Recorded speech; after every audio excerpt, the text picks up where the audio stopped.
Hola, ¿qué tal? En esta oportunidad les daré a conocer la vida universitaria de César Vallejo. Comenzando sus estudios en 1910 ingresa a la Universidad Nacional de Trujillo, a la Facultad de Letras, pero por motivos económicos tuvo que dejar su carrera para luego dedicarse a apoyar en lo que es parte administrativa a su padre. En 1911 viaja a Lima para postular o para ingresa a la Facultad de Medicina en San Fernando, pero posteriormente, obviamente por razones económicas, tuvo que dejarlo la carrera. En 1912, César Vallejo se dedica a ayudar, se dedica como trabajo en lo que es parte cajero, ¿no? En lo cual fue testigo de crueles explotaciones, lo que ha presenciado él. En 1913 retoma sus estudios formales en la Universidad de Trujillo y posteriormente labora como maestro de ciencias sociales, en lo cual tuvo como alumnas Ciro Alegría. En 1915, a sus 21 años, César Vallejo obtiene el título de bachiller en letras, en el romanticismo, en poesía castellana. Posteriormente se une a lo que es el Grupo Norte y en 1917 tuvo un encuentro amoroso con Zoila Rosa, pero posteriormente terminan por decepciones amorosas, a lo cual le aconsejan a sus amigos para viajar a Lima, y en lo cual postula para terminar su doctorado en Letras y Derecho. Todo este comentario fue obtenido de la obra César Vallejo, la escritura por devenir de Julio Ortega, y también de Tomás Fernández y Elena Tamarro. César Vallejo deseaba viajar a Europa y lo hizo en 1923. Estuvo por diversas ciudades como París, Madrid, Moscú, Bruselas y Berlín. Permaneció en el viejo continente durante 15 años y se casó con la francesa Georgette Philabert. En París, en 1926, fundó la revista Favorables París Poema. El escritor César Vallejo tuvo una difícil carrera al pasar en Europa injustamente encarcelado, ya que fueron por motivos políticos, la cual injustamente le llegaron a llevar a la prisión durante 4 meses de su vida, encarcelado el 6 de noviembre de 1921 hasta el 26 de febrero de 1921. El poeta, por más que tuvo muchas dificultades en Europa, siempre pudo salir adelante, ya que su madre fue que gracias a ella quien le dio las fuerzas para poder salir adelante, aún estando preso injustamente. Buenas tardes, mi nombre es Jocelyn Yesenia Guillén Mejía, soy estudiante de la Universidad César Vallejo y voy cursando el segundo ciclo de la carrera de Negocios Internacionales. El día de hoy a mí me tocó el punto sobre el emprendedor. Pues el emprendedor es aquella persona que tiene una idea de negocio que la percibe como una oportunidad. Estas personas tienen la capacidad de percibir en cada paso que dan oportunidades y así no desperdiciarlas y capaz dar el siguiente paso de crear un negocio. Así como también se define el emprendedor que es capaz de acometer un proyecto que es rechazado por la mayoría, pues un emprendedor no teme a nada, toma riesgos e incluso tiene muchas virtudes que poseen estas personas, que es el de no quedarse ahí, o sea, no ser conformista, sino ir por más. Por ejemplo, tenemos acá a Galán, que describe al emprendedor como que suele entenderse como aquella persona que se convierte en un creador o un fundador de una iniciativa de negocio o empresarial. Pues esta cita nos hace referencia a lo que es un emprendedor de hoy en día. Pues como se sabe, tras la coyuntura del COVID-19, muchas personas nos vimos en necesidad de tal vez de crear o abrir un nuevo negocio, pues no, con el propósito de generar más ingresos en nuestra vida. Así como también para hablar de emprendedor también tenemos que hacernos referencia a que siempre habrán riesgos, siempre habrán fracasos, pero aún así un emprendedor entiende esos errores y los fracasos y los supera, sabe cómo sobrellevarlos y así salir adelante. Por otra parte, también tenemos otra cita que es de Luna 2018, que hablar de emprendimiento nos ha tomado una gran relevancia para la economía del mundo. Pues se sabe que la mayoría de emprendedores es como una inyección para el alza de la economía mundial y también de nuestro país.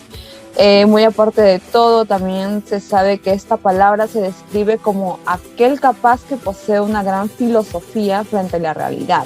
Pues un emprendedor está totalmente al tanto de las actualidades, de lo que hay hoy en día, de los riesgos, de los fracasos, de las nuevas oportunidades que se presentan. Pues un emprendedor siempre estará al tanto de estas nuevas tendencias, por decirlo así. También hay una palabra en especial que nos resume en sí el emprendedor, que es la palabra innovador. Los emprendedores son aquellos que no muestran sus temores pese a tantos riesgos, pues como se sabe, mientras van pasando los años, tal vez va cambiando mucho lo que son por ejemplo, lo que es las nuevas tendencias de las tecnologías, de los medios ambientales, todo eso va cambiando y eso también genera riesgos, pues no. Y es por esto que es importante que un emprendedor esté totalmente capacitado y sobre todo fortalecido para salir adelante con su nuevo negocio o empresa. Finalmente termino con la conclusión de que los emprendedores no son capaces de aplicar, son capaces de aplicar sus capacidades de la creación de empresa y negocio. No siempre son personas perfectas, todos erramos, todos cometemos errores, pero una virtud de ellos es que difícilmente se pueden rendir. Ellos cuando ven una oportunidad lo aprovechan al máximo, ¿ok? Ellos también poseen defectos y virtudes. Comenzar un negocio, si bien es difícil, pues no, al principio se te van a presentar miles de dificultades, no todo va a ser perfecto, no todo te va a salir bien, pero van pasando los años, tú te vuelves más experto y es así como que ya te evitas caer o tropezar en la misma piedra. Esto ha sido mi conclusión, espero les haya gustado, muchas gracias. El día de hoy les voy a hablar sobre la definición del documental. En los últimos tiempos el documental ha ido cambiando y se ha convertido en un componente continuamente muy fundamental en el cambio de una serie de disciplinas culturales. Por este motivo debemos tener una idea clara sobre la definición del documental. Al respecto, Platinga 2011, el autor nos menciona que el documental muchas veces es considerado como un concepto un poco extenso de poder explicar.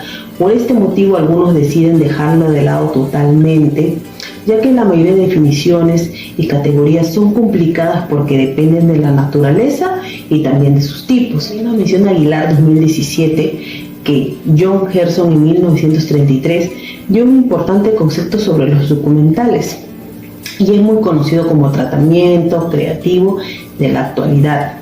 Y efectivamente, el documental con la información encontrada podemos saber que durante los primeros años fue difícil encontrar una relación con la realidad. Y de esta manera podemos concluir que el documental en algunos casos llega a tener la capacidad de representar la realidad y cumple una función muy sustancial según investigaciones. Importancia del documental. La novela comienza con el realismo social peruano. La acción se desarrolla en el polo minero andino, donde los dramas individuales están cobrando un revuelo épico debido a su imagen icónica. en los conflictos sociales, nos dice Reyes Tarazona. La importancia del realismo literario, del arte proletario o las concepciones de clase de las obras de arte, los monumentos históricos dan fuerza e importancia al tuxteno frente a similares condiciones de explotación, aunque no abolido en el actual minerio. Toda esta cuestión que los criterios rara vez plantean pueden haber estado influidos por el hecho de que la escritura de la novela muestra una aparente sencillez en el contraste de la obra anterior del poeta, nos dice Mejía Boca. Para muchos narradores, la escritura puede durar años, no solo mentalmente, sino aparentemente. Vallejo, con la ayuda de notas, desarrollos parciales, incluido en las versiones finales. Mi nombre es Brayendo Delgado, estoy estudiando la carrera de Educación Inicial y les voy a exponer sobre la explotación indígena en el Perú. Para hablarles de la explotación indígena en el Perú, me he basado en el Libro Azul. ¿Y qué es el Libro Azul? Es una recopilación de datos en las cuales eran sometidos los indígenas por parte de una empresa extranjera. Y en estos relatos están hechos por Roger Casemate. Pues bueno, he citado a Javi Mesco en el 2012, que nos habla de las 50 cartas, en la cual relatan el abuso que eran sometidos los indígenas por parte de una empresa extranjera, que es Amazon Company y Arana Hermanos. En esas cartas se descubrió las escenas a las cuales eran sometidos los aborígenes, donde eran cazados y obligados a trabajar. Tenían torturas brutales y a muchos de ellos los asesinaban por no querer cumplir sus reglas. Podemos entender que la explotación indígena en el Perú es un hecho que ha sucedido durante muchísimos años, donde se refleja el abuso de poder de las empresas privadas y públicas, donde muchas de ellas hacen el despojo de sus territorios, de sus costumbres, de su religión, de sus tradiciones. Y todo esto se debe al deterioro por parte de las autoridades que permite este tipo de abusos y a la poca protección que se le da a los pueblos indígenas. Gracias a esta investigación podemos saber los abusos que han sido sometidos los indígenas por parte de las empresas extranjeras, y actualmente se ha buscado de una manera frenar la explotación de territorios y frenar la explotación de los pueblos indígenas. Aunque aún falta mucho por hacer, es un gran avance de que se dé a conocer estos casos a los cuales eran sometidos los pueblos. Y podemos concluir que trata de reconocer los abusos a los cuales eran sometidos y la falta de apoyo que hay por parte del Estado para protegerlos. También hay que reconocer que todo ser humano tiene derechos sin importar su origen o su clase social. Gracias. Derechos de los pueblos indígenas. Cámara 2018 indica que en muchos lugares de la humanidad los pueblos indígenas padecen de un suceso de delimitación y marginación en las considerables comunidades que existen.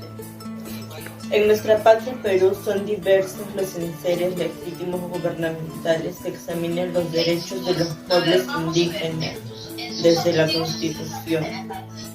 Ambas reglas sobre tierras y recursos naturales, en que se indican o se reglamentan los derechos de los pueblos indígenas, como por ejemplo la Ley Forestal y de Fauna Silvestre y la Ley de Áreas Naturales Protegidas. González en 2018 señala que hay 3 estilos de documentos característicos para afectar a los pueblos indígenas.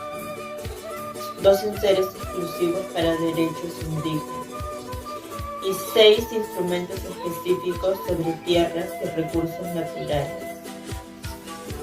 Los pueblos indígenas y sus integrantes poseen derechos personales y colectivos que todas las personas, los gobiernos y las asociaciones nacionales e internacionales deben respetar y cumplir. Estos derechos están reconocidos en el Reglamento Nacional e Internacional. Las personas que viven en extrema pobreza a menudo son desatendidas o abandonadas por los políticos, los proveedores de servicio y los responsables de la formulación política. Los derechos son las libertades que cada uno tiene por el simple hecho de existir, y se puede reclamar su veneración y cumplimiento.